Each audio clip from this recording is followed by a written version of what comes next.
Oramos por José. Padre, en esta hora, Señor, nuestros corazones se llenan de alegría y de gratitud, Señor, porque tú no nos has dejado solo. Tú enviaste a tu Espíritu Santo, que es quien nos capacita para entender tu palabra, para que esa palabra, Señor, cale en nuestros corazones, pero que esta palabra, Señor, caiga en tierra fértil, Padre, que pueda dar los frutos para la cual tú la has puesto, Señor, en el corazón de José. Te pedimos que lo utilice como instrumento para tu gloria, para tu honra, como alabanza de tu nombre, mi Señor, y que los corazones de nosotros estén dispuestos, sedientos de tu palabra, Señor, y que ella, Señor, pueda hacer conforme a tu propósito, Padre. Gracias te damos, por Cristo lo pedimos. Amén.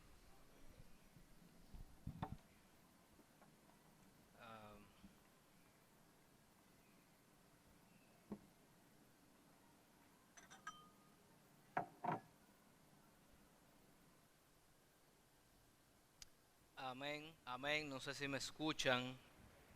¿Me escuchan? Bien, hermanos, que el Señor les continúe bendiciendo. Como siempre es un privilegio para mí compartir la palabra de Dios con su iglesia. En esta ocasión, antes de empezar, quisiera hacer una aclaración que se pudo haber malinterpretado el domingo pasado con relación a la ausencia que tuvimos por el día feriado. Es donde yo expresé que los que estábamos aquí nos íbamos a llevar la mejor parte. Hermanos, yo no quise decir que irse un fin de semana a descansar es pecado. De hecho, el fin de semana anterior yo estuve de aniversario y no vine al culto dominical. Lo que sí le puedo decir, yo fui el que me perdí la mejor parte cuando no vine. Porque no bien llegué, me dijeron: José, tú no sabes lo glorioso que fue ese fin de semana. ¿Quién se perdió la mejor parte? Yo. Así que, en fin, lo que quise expresar es lo mismo que expresó el salmista cuando escribió: mejor es un día en tus atrios que 1000 fuera de ellos. No quise decir que eso era pecado. Perdónenme a los que se sintieron aludidos si me pudieron malinterpretar. Bien, yo quisiera orar antes de comenzar hoy. Como aquí oran por el predicador, yo he perdido la costumbre de orar antes de comenzar a predicar, pero entiendo que es necesario, así que vamos a orar. Padre amado, te damos las gracias en esta mañana por tu presencia en medio de tu pueblo, en medio nuestro, Señor. Como siempre, Señor, me declaro incompetente, Señor. Me declaro inhabilitado por mis propias fuerzas para poder ministrar a tu pueblo, Señor. Yo soy otro pecador más, rescatado por la gracia de Cristo, Señor. Así que pido que en esta mañana tú tengas misericordia de mí y del pueblo que ha de escuchar tu palabra, Señor. No nos hagas como el pueblo de Israel en tiempo de Isaías, que tenían oídos pero no escuchaban. Tú tenías el corazón engrosado y ellos no escuchaban. Padre, ten misericordia de nosotros hoy y permite que tu palabra haga una impresión en nuestros corazones, de manera que seamos transformados para la gloria y honra de tu nombre, Señor. Te lo pedimos en el nombre de Jesús. Amén y amén. Bien, hermanos, yo entiendo que tengo que hacer un breve resumen bastante rápido antes de comenzar. Creo que es apropiado. El domingo pasado iniciamos una prédica a la cual titulamos Principios para el uso de la libertad y los derechos del cristiano. Y decíamos que los cristianos no tenemos la libertad de usar nuestra libertad como nos dé la gana, sino que aún en nuestra libertad nosotros hemos de sujetarnos a los principios que Dios establece en su palabra para que podamos hacer uso de esas libertades. Cuando hablo de libertad me refiero a todo lo que no es pecado, es decir, porque hemos sido hechos libres del pecado. El pecado no es lícito para un cristiano. Eso no es. La libertad del cristiano se maneja en todo aquello que es lícito, que no transgrede la ley de Dios, ¿se entiende? Y ahí entre lo que usted quiera, pero estudiamos el caso de la iglesia de Corintios, los cuales tenían una pregunta al apóstol Pablo y habían hermanos que entendían que tenían la libertad de comprar carne sacrificada a ídolos. Y le decían, Pablo, es lícito, nosotros creemos que es lícito comprar carne sacrificada a ídolos. Y establecimos un principio, y este principio está relacionado con el lugar que ocupa el conocimiento en la vida y en la conducta del creyente. Es decir, el conocimiento envanece, pero el amor edifica. Lo que está diciendo Pablo es, tú no puedes hacer uso de tu libertad cristiana en base a tu conocimiento. Aunque tu conocimiento sea correcto, el amor debe gobernar el uso de tu libertad y de tus derechos. El amor es lo que edifica la vida de nosotros y la vida del creyente, de nuestros hermanos. Así que tú no tienes la libertad de comprar y comer carne sacrificada a los ídolos. Ahí en carne sacrificada a los ídolos ponga lo que usted considere lícito. Yo no sé lo que usted considera lícito o no, pero usted pone todo lo que usted considere lícito. El punto no es decir qué es lícito y qué no es lícito, porque eso es una cuestión de conciencia y de qué tan informada o bien informada esté tu conciencia. Lo que es lícito para mí no es lícito para ti. Así que no estamos viendo qué es lícito y qué no, sino que estamos viendo el principio para regular la decisión mía de hacer uso de mis libertades o restringirlas. ¿Cuál es el principio? El amor debe gobernar el uso de la libertad y los derechos del cristiano. ¿Y por qué? ¿Y por qué si eso es lícito yo no puedo hacerlo en base a mi conocimiento? Tu conocimiento no es suficiente y el apóstol Pablo dice, porque no en todos hay ese conocimiento que tú tienes. No todos tienen el mismo conocimiento que tú tienes. Y cuando tú usas tu libertad sin tomar en cuenta a tu hermano, estás destruyendo la vida de tu hermano. En vez de edificarla en amor, la estás destruyendo porque estás atropellando a tu hermano débil por quien Cristo murió. Y el riesgo que corremos es que este hermano débil te vea a ti siendo fuerte, comiéndote la carne sacrificada a los ídolos, o bailando, o bebiendo, no sé lo que usted considere, y diga, pero mira, eso no es pecado porque está José fajado en eso. Ah, pues yo voy a hacerlo también. Pero para ese hermano con una conciencia débil, eso sí es pecado. Y yo, por actuar en base a mi conocimiento y usar mi libertad en base a mi conocimiento, estoy destruyendo la vida espiritual de ese hermano que está pecando por mí que soy fuerte. ¿Se entiende el punto aquí? Así que Pablo dice, por lo cual si la comida le es ocasión de caer a mi hermano, no comeré carne jamás. ¿Por qué? Para no hacer tropiezo para mi hermano. No voy a hacer uso de mis libertades si hace que mi hermano tropiece y peque. Y Pablo en el capítulo 9 pasa a demostrar cómo él renunció a sus derechos. Él dice, yo he puesto mi ejemplo en esto, yo he restringido mi derecho de ser remunerado económicamente por la iglesia, por amor a ustedes, iglesia de Corintios, le dice Pablo. Este principio Pablo lo está aplicando al momento que está escribiendo esta carta. Y Pablo demuestra que él debe ser remunerado económicamente, él tiene el derecho a ser remunerado económicamente. Y se va a la Biblia, a la ley de Moisés, y les muestra, miren, ustedes ven, yo tengo el derecho de ser remunerado económicamente. Sin embargo, yo renuncio a ese derecho, dice Pablo, dice en el versículo 12 del capítulo 9, pero no hemos usado de este derecho, aunque mi conocimiento es correcto, yo no voy a reclamar mi derecho de acuerdo a mi conocimiento, sino que lo soportamos todo, dice Pablo, por no poner obstáculo al evangelio. Hermanos, déjenme decirle que habrán ocasiones en las cuales tendremos que ceder nuestras libertades y nuestros derechos como cristianos. ¿Por qué? Por amor a nuestro hermano y por el avance del evangelio y por la salvación de las almas.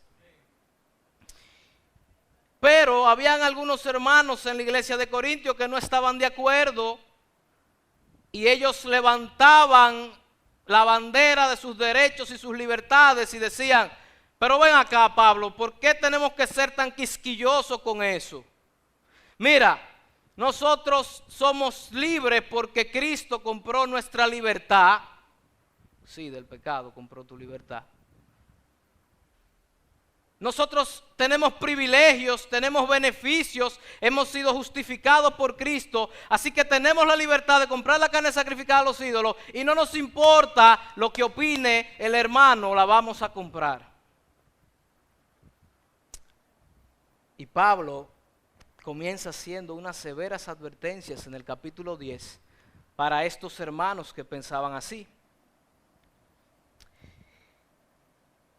Hermano, él comienza a recordarle la historia de un pueblo que tuvo todos esos beneficios, todos esos privilegios, todas esas bendiciones, y aún así fueron descalificados por Dios. ¿Por qué? Hermano, porque ellos, ese pueblo de Israel, tenía una actitud similar a la iglesia de Corintio y a la de nosotros hoy. Ellos tenían una actitud similar a esa de que no estamos dispuestos a renunciar a nuestras libertades por mi hermano. Y ellos tenían una actitud similar y nosotros la tenemos también. Nosotros la tenemos hoy también. Porque yo he escuchado a muchos cristianos decir, pero tú te estás poniendo loco, ¿cómo yo voy a restringir mi libertad y mi derecho por ese hermanito que es un quisquilloso, un ignorante? A mí me da 3 pitos lo que piense el hermano, yo le voy a pasar por arriba y voy a actuar porque eso no es pecado. Así piensan muchos cristianos hoy porque yo lo he escuchado. Y dicen, eso no es problema mío. Y Pablo dice, déjame recordarte una historia de un pueblo escogido por Dios que tuvo esa actitud que ustedes, iglesia de Corintio, iglesia de comunidad cristiana, están teniendo hoy. Primera de Corintios 10, capítulo 10, versículos 1 al 4, leemos. Porque no quiero, hermanos, que ignoréis que nuestros padres todos estuvieron bajo la nube y todos pasaron el mar y todos en Moisés fueron bautizados en la nube y en el mar y todos comieron el mismo alimento espiritual y todos bebieron la misma bebida espiritual porque bebían de la roca espiritual que los seguía y la roca era Cristo. ¿Qué palabra usted encuentra repetitiva ahí? Todos tuvieron estos tremendos privilegios, todos tuvieron estos tremendos beneficios y sin embargo eso no les sirvió de nada. Haber sido hechos libres de la esclavitud en Egipto, con todos estos beneficios, aún así fueron descalificados. Mire, versículo 1, Pablo dice que todos pasaron bajo la nube y todos pasaron el mar. ¿Qué quiere decir la nube? Hermano, la presencia de Dios acompañó a este pueblo durante todo su peregrinaje. Dios no se separó ni un segundo de ellos. De día en forma de nube la presencia estaba protegiéndolos. De noche en forma de fuego la presencia de Dios estaba dirigiéndolos. ¿Usted sabe qué glorioso es eso, hermanos? La presencia de Dios en medio de su pueblo de una manera tan visible. Imagínense que usted está durmiendo de noche en su tienda de campañas y tiene una pesadilla en el medio del desierto con todos los peligros y sale asustado a ver y mira la columna de fuego ahí y dice, Dios está con nosotros. Puedo seguir descansando. Qué tremendo privilegio, hermanos. Y todos en Moisés también fueron bautizados en la nube y en el mar. Esto es una tipología de que ellos fueron librados de la esclavitud del pecado y pasaron por las aguas con Moisés como su representante, es decir, ellos fueron bautizados en las aguas, identificándose con Moisés y con el pueblo de Dios. Eso es una tipología de nosotros los cristianos hoy. Somos bautizados en las aguas, siendo hechos libres del pecado, identificándonos con Cristo ahora. Qué tremendo privilegio, hermanos. Este es un pueblo que acaba de ser hecho libre por Dios mismo. Versículo 3. Y todos comieron el mismo alimento espiritual. Hermanos, ellos se levantaban todas las mañanas sin ninguna preocupación por lo que iban a comer. Ellos se levantaban y cuando abrían su carpa, ahí estaba el desayuno servido. ¡Qué bendición! ¡Qué tremendo privilegio! Versículo 4, y todos bebieron la misma bebida espiritual, porque bebían de la roca espiritual que los seguía, y la roca era. ¡Wow! Hermanos, esto demuestra que la presencia de Cristo estuvo con ellos en el desierto. Cada vez que Dios hacía provisión de agua en un desierto, lo hacía de manera milagrosa, y Cristo representaba esa roca que estaba en medio de ellos. Así que la presencia de Cristo estuvo sustentándolos durante todo su peregrinaje. ¡Qué tremenda bendición! ¡Qué tremendo privilegio tenía este pueblo! Todos tenían el mismo privilegio. Todos fueron escogidos para ser salvos. Todos fueron librados de la esclavitud. Todos participaron de la presencia de Dios. Todos disfrutaron de todos estos privilegios y beneficios. Pero, 1 Corintios 10:5, ¿qué pasó? A pesar de todo eso, hermanos, dice, pero de lo más de ellos no se agradó Dios, por lo cual quedaron postrados en el desierto. No les sirvió de nada, ¿o sí? No les sirvió de nada todos los beneficios que tuvieron. En el primer censo que hizo Israel, ¿usted sabe cuántas personas habían? Solamente hombres mayores de edad. 603.550 hombres. Esa era la población del pueblo escogido de Dios. Hombres. Si contamos mujeres y niños, podemos decir que habían más de 1 millón de personas. Y todos, ese 1 millón de personas, fueron bendecidos y privilegiados en el desierto. Ahora yo le voy a hacer la pregunta. ¿Usted sabe de ese más de 1 millón de personas cuántos entraron a la tierra prometida? Adivine, diga un número. 2. Solo Josué y Caleb pudieron entrar a la tierra prometida. ¿Y qué pasó? Con todos estos privilegios no agradaron a Dios y Dios los descalificó. No se asusten. Esto no significa que todos ellos perdieron su salvación. De hecho, Moisés también fue descalificado y Moisés no perdió su salvación. ¿Qué quiere decir que ellos fueron Sí, porque estoy viendo unas caras fúnebres aquí. Déjame aclarar eso. ¿Qué quiere decir que ellos todos fueron descalificados? Que ninguno de ellos logró el propósito por el cual Dios los escogió. Ni aún Moisés. El propósito de Moisés no era simplemente sacar al pueblo, era entrarlo en la tierra prometida. No lo logró, fue descalificado. ¿Por qué? Porque no agradaron a Dios por su actitud. ¿Y qué tiene que ver eso? Hermanos, tiene todo que ver. Mire, los cristianos de la iglesia de Corintios estaban tomándose eso a la ligera, de las libertades cristianas, y estaban diciendo, tú sabes que yo soy salvo, yo no pierdo mi salvación, yo no tengo que hacer eso. Al igual que este pueblo, pensaban igual. Y Pablo nos dice, déjame decirte algo. Israel tuvo todas estas cosas que tú y yo tenemos hoy. Ellos fueron bautizados en Moisés, tuvieron comunión con Dios, fueron bendecidos, fueron escogidos, fueron protegidos y aún así fueron descalificados. Pablo nos está diciendo hoy, tengan cuidado, hermanos, porque así como perecieron ellos en el desierto, algunos de nosotros podemos quedar descalificados hoy también, si seguimos con esta actitud.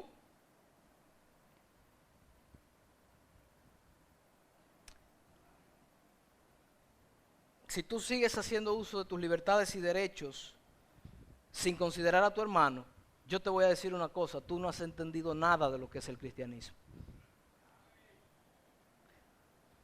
Versículos 6 al 10, él le explica qué fue lo que pasó.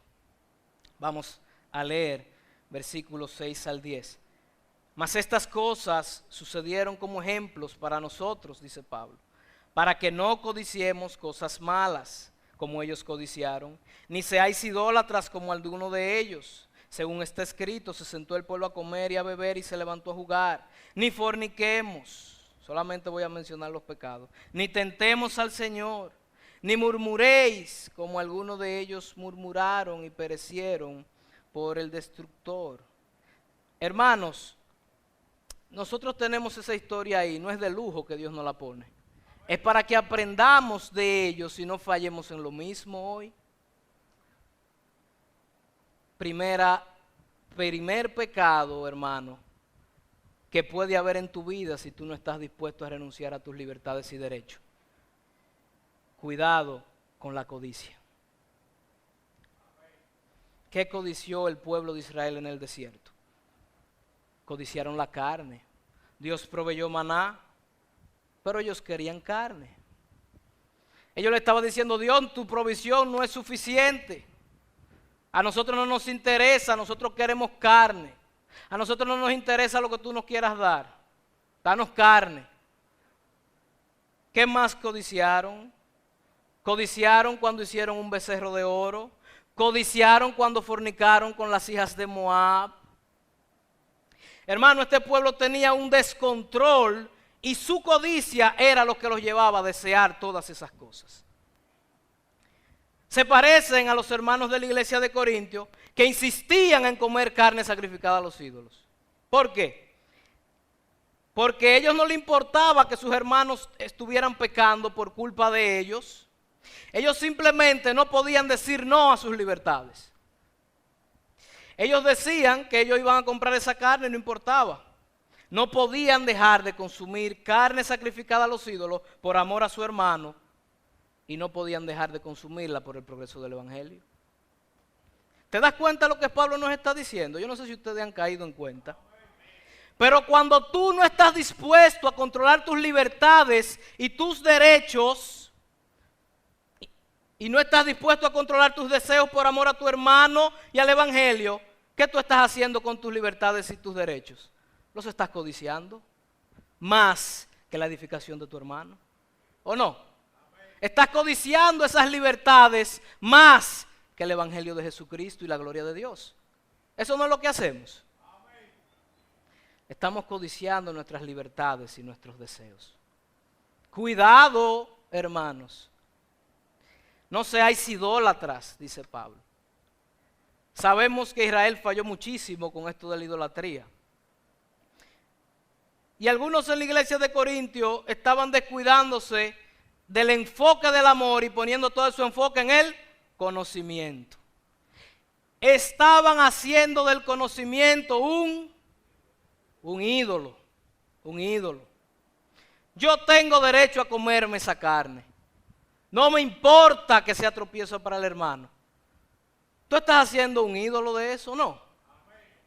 Así que, así como nosotros hoy, yo tengo derecho a beberme eso. ¿Cuál es el problema? Yo tengo derecho a bailar. ¿Cuál es el problema? No, no tienes la libertad de bailar ni de beber. Si es piedra de tropiezo para tu hermano, no lo tienes. Y si aún así tú no estás dispuesto a ceder tus libertades y derechos por tu hermano, eso significa que has hecho un ídolo de tus libertades y derechos. Estás idolatrando tus libertades y tus derechos. Estás adorando eso más que a Dios mismo. ¿No es así? Cuidado, hermanos, mucho cuidado. No seamos adúlteros. No forniquemos. Hermano, este episodio fue cuando Israel se rindió y cedió a sus deseos sexuales frente a las hijas de Moab. Y adoraron otros dioses y fornicaron con las hijas de Moab. ¿En qué se basa este pecado de fornicación no se basa en otra cosa que no es la autocomplacencia de los deseos de mi carne. Hermano, cada vez que tú haces lo que tú quieres sin considerar a tu hermano, te estás autocomplaciendo. ¿Tú sabes qué quiere decir eso? Que tú estás centrado en ti y en tus deseos, no en Dios.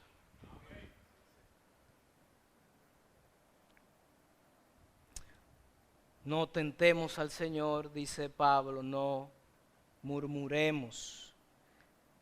La tentación al Señor en este caso fue producto de la murmuración del pueblo contra Moisés y contra Dios. En varias ocasiones el pueblo cayó en lo mismo, murmurando. Hermanos, ¿qué demuestran todos estos pecados? Codicia, idolatría, fornicación. Todos están unidos unos a otros. Y lo que muestran, hermanos, son corazones quejumbrosos que están enfocados en nuestros deseos, más que en la gloria de Dios. Y por eso el pueblo de Israel fue descalificado, y por eso muchos de nosotros hoy podemos ser descalificados si no ponemos atención a esto.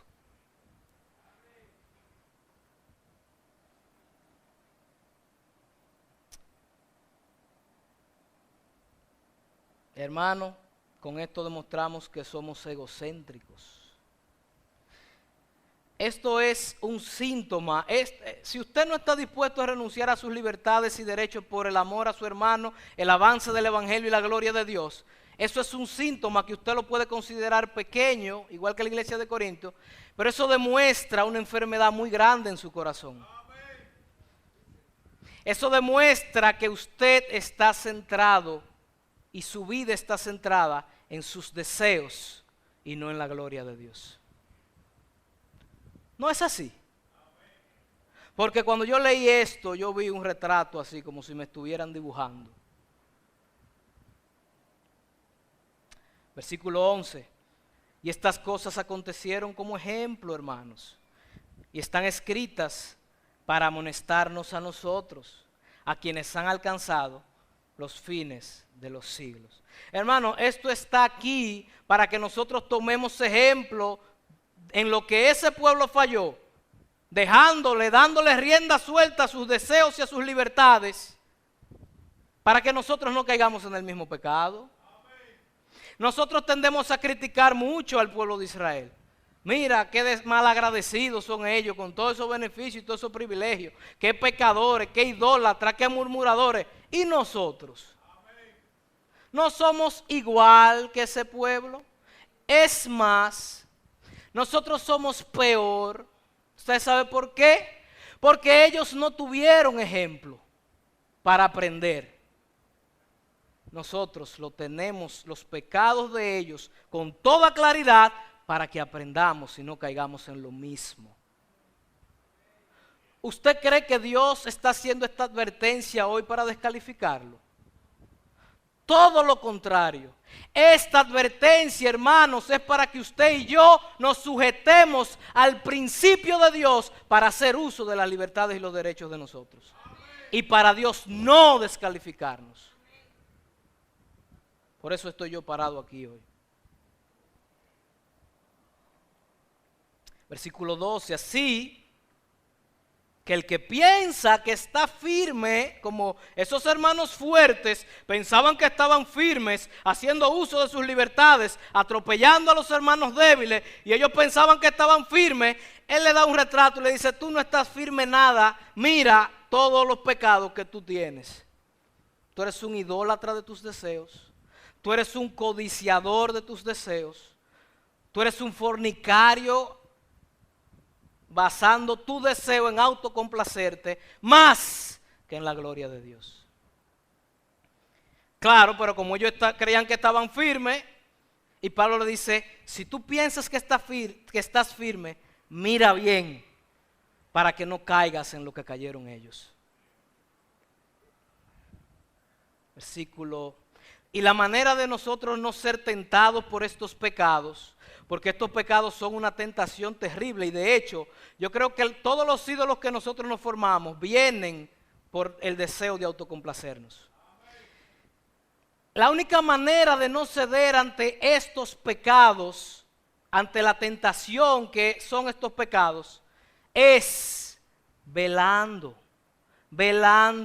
mirando, preguntándome, ¿y por qué yo no estoy dispuesto a renunciar a mis deseos y a mis libertades por el Evangelio? ¿Por qué yo no estoy dispuesto a ceder mis libertades por amor a mi hermano y su edificación? ¿Por qué? ¿Tú sabes por qué? Porque estos pecados te están dominando. Y estás sucumbiendo ante la tentación. Versículo 13. No os ha sobrevenido ninguna tentación que no sea humana. Hay mucha gente que piensa que tiene las peores tentaciones y las peores luchas. Ellos dicen, yo sé que tú tienes tu problema, pero si tú supieras los míos, mis tentaciones, mis luchas. Pablo dice, ¿tú crees que tú eres el hombre más tentado de la tierra? No, tu tentación es común a la mía, y a la de él, y a la de aquel, y a la de él. Es la misma. Y hay muchos que dicen, yo no puedo vencer la tentación porque la mía es más fuerte. Tú pudiste vencer la tuya porque las tuyas son más suaves. No. Si el hermano pudo vencer su tentación, fue porque estaba firme, estaba atento a ella, pudo verla venir. Y si él pudo vencerla, tú también puedes vencerla. Porque la tuya no es más grande que la de él, eso es lo que está diciendo Pablo.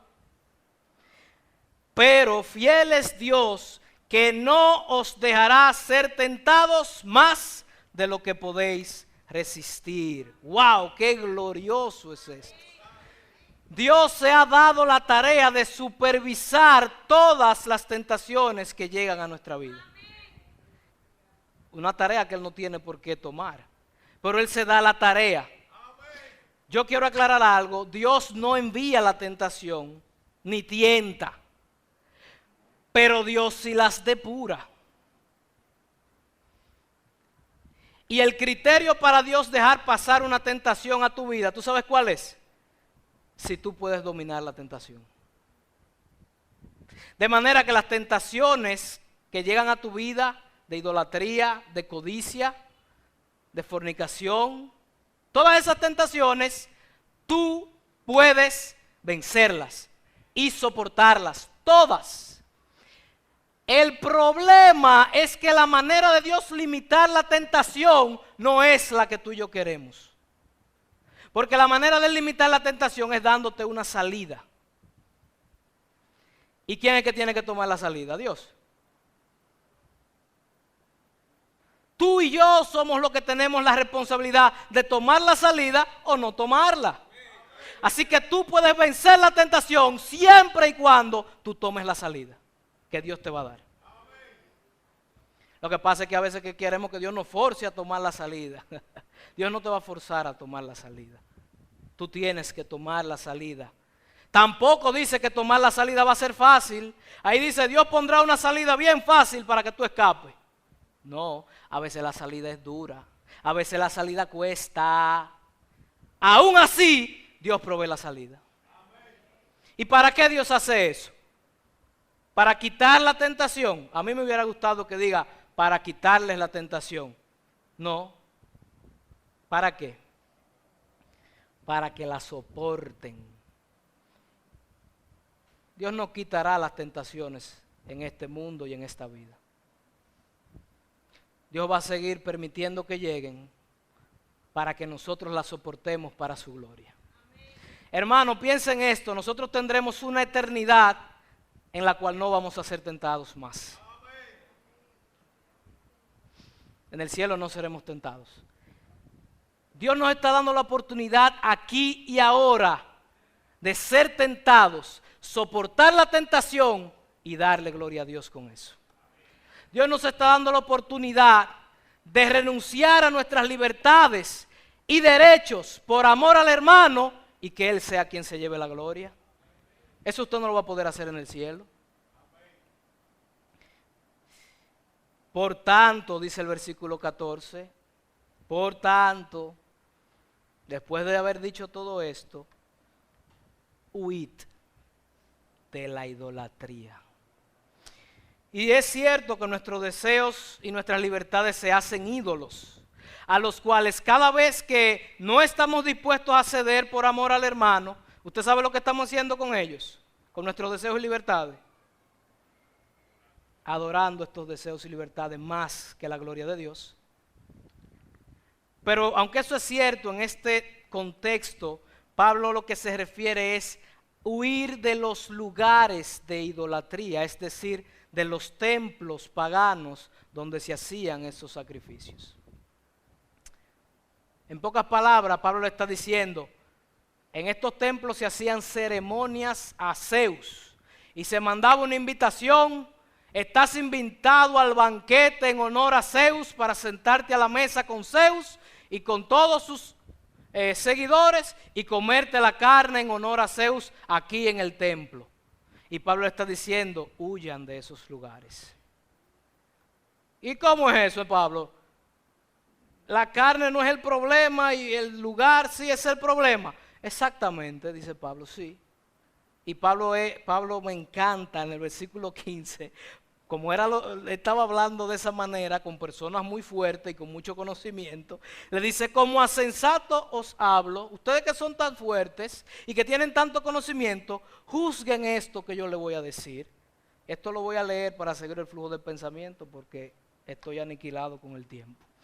Fíjense, como dice Pablo, la copa de bendición que bendecimos no es la comunión de la sangre de Cristo. El pan que partimos no es la comunión del cuerpo de Cristo. Siendo uno solo el pan, nosotros, con ser muchos, somos un cuerpo, pues todos participamos de aquel mismo pan. Mirad a Israel según la carne, el ejemplo que les había puesto. Los que comen de los sacrificios no son partícipes del altar. Claro que sí. ¿Qué digo pues? ¿Que el ídolo es algo o que sea algo lo que se sacrifica a los ídolos? Por supuesto que no, porque él dijo que no, que un ídolo no era nada. Antes digo, oigan bien lo que está diciendo Pablo aquí, que lo que los gentiles sacrifican, ¿a quién se lo están sacrificando? ¿A Dios es falso? No, porque no existen, se lo están sacrificando a demonios. A demonios lo sacrifican y no a Dios. Y no quiero que vosotros os hagáis partícipe con los demonios, hermanos. No podéis beber la copa del Señor y la copa de los demonios. No podéis participar de la mesa del Señor y de la mesa de los demonios. ¿Provocaremos a celos al Señor? ¿Somos más fuertes que Él? No. ¿Qué ocurre o qué ocurría si participaba un hermano cristiano de la mesa de Zeus, del banquete en honor a Zeus? Pablo dice, ¿para ti participar de la mesa del Señor significa algo? Claro que sí, significa nuestra comunión con Cristo. Pues para ellos, participar de la mesa de un ídolo también significa algo. No te sientes con ellos en el templo. No vayas a estos lugares de idolatría, es lo que está diciendo Pablo. Aunque sea un evento social, no vayas a la romería. ¿Usted no sabía que eso es un lugar de idolatría? Y usted sabe que los demonios se aprovechan para mantener la mente cautiva y engañada de los que participan de eso. ¿Verdad que sí? ¿O no sabían que los demonios aprovechan eso? Para mantener las mentes cautivas. Y Pablo le está diciendo, no participen de eso. El carnaval, no participen de eso. No vayan a esos lugares. ¿Se está entendiendo el punto aquí? Si usted no está dispuesto a ceder nada, hermano, usted tiene tremendos problemas con la codicia, la idolatría, la fornicación y la murmuración. Usted no está conforme con las libertades que Cristo ha comprado para usted, ni está conforme con lo que usted puede hacer para la gloria de Dios. ¿Usted está entendiendo el punto de Pablo aquí? Yo espero que sí. Bien, vamos a llegar al versículo 23 y después vamos a volarnos al principio conclusivo. Versículo 23. Todo, dice Pablo entonces, partiendo de ahí, todo me es lícito, pero no todo conviene. Todo me es lícito, pero no todo edifica. Usted sabe qué es lo que pasa. Ese pasaje lo han sacado tanto de contexto que es el pretexto que han usado los cristianos para hacer toda la vagabundería que le plazca. Lo han sacado de contexto. Fíjese cuál es el contexto. Dentro de tus libertades tienes que usar el principio. El amor debe gobernar el uso de tus libertades y tus derechos. Todo lo que es lícito, ¿qué pasa? Es lícito. Pablo no te está diciendo no. Todo lo que es lícito es lícito. La pregunta que tú tienes que hacerte no es si es lícito. La pregunta que tú tienes que hacerte es si eso conviene. Hemos estado haciendo las preguntas equivocadas. No se trata de si es lícito o no es lícito. Se trata de si conviene o no conviene por la edificación de tu hermano y por el amor al evangelio de Cristo. ¿Vale la pena hacer eso lícito atropellando la vida espiritual de mi hermano? No, no conviene, no lo hago. Todo es lícito, pero no todo edifica. La pregunta no es si es lícito. La pregunta es si edifica la vida de tu hermano. Porque si tú te preguntas si es lícito, vas a hacer lo que es lícito. No te preguntes eso. Pregúntate, ¿conviene? No, no conviene, no lo hago. ¿Edifica la vida de mi hermano en vez de destruirla? Ah, ¿la puede destruir? Ah, pues no lo hago tampoco. ¿Usted entiende el punto aquí? Aquí Pablo da del versículo 25 al 30 algunos principios prácticos, pero voy a concluir con el principio conclusivo que está desde el versículo 31 hasta el versículo 33. Así como dimos un principio al iniciar, ¿cuál es el principio? El amor debe gobernar el uso de la libertad y los derechos del cristiano. Ahora hay un principio para concluir este tema con relación a las libertades y derechos del cristiano. Versículo 31 al 33. Dice 31. Si pues coméis o bebéis o hacéis otra cosa, la que usted considere lícita, hacedlo todo para la gloria de Dios. Cuando usted está dispuesto a renunciar a sus libertades y sus derechos por amor al hermano, ¿quién usted cree que se está llevando la gloria? Es Dios. Cuando usted está dispuesto a no beberse la cerveza o lo que usted considere lícito, cuando usted está dispuesto a renunciar a eso, a bailar por amor al hermano, ¿quién se lleva la gloria? Entonces el principio conclusivo es que todo lo que tú hagas debes hacerlo de manera que glorifiques a Dios. La gloria de Dios debe estar por encima de tus libertades y tus derechos. Ese es el principio conclusivo. De lo contrario, cuando no cedes y no estás dispuesto a ceder tus libertades y tus derechos por amor a la edificación del hermano y por no poner tropiezo al evangelio, ¿Dios recibe gloria cuando usted hace eso? No, la gloria de Dios debe estar por encima de todo eso. Si es por la gloria de Dios, ceda sus derechos, ceda sus libertades, pierda su vida, porque quien merece la gloria es Dios. Pablo termina diciendo, no seáis tropiezo ni a judíos, ni a gentiles, ni a la iglesia de Dios. No seamos tropiezo, no atropellemos a los débiles. Como también yo, dice Pablo, tremendo Pablo, como también yo, dice Pablo, en todas las cosas agrado a Dios, no procurando mi propio beneficio, no siendo egocéntrico, no dándole rienda suelta a mis deseos y a mis libertades, sino el de muchos, para que sean salvos esos débiles, porque Cristo también murió por ellos. No. Vamos a ponernos de pie, hermanos.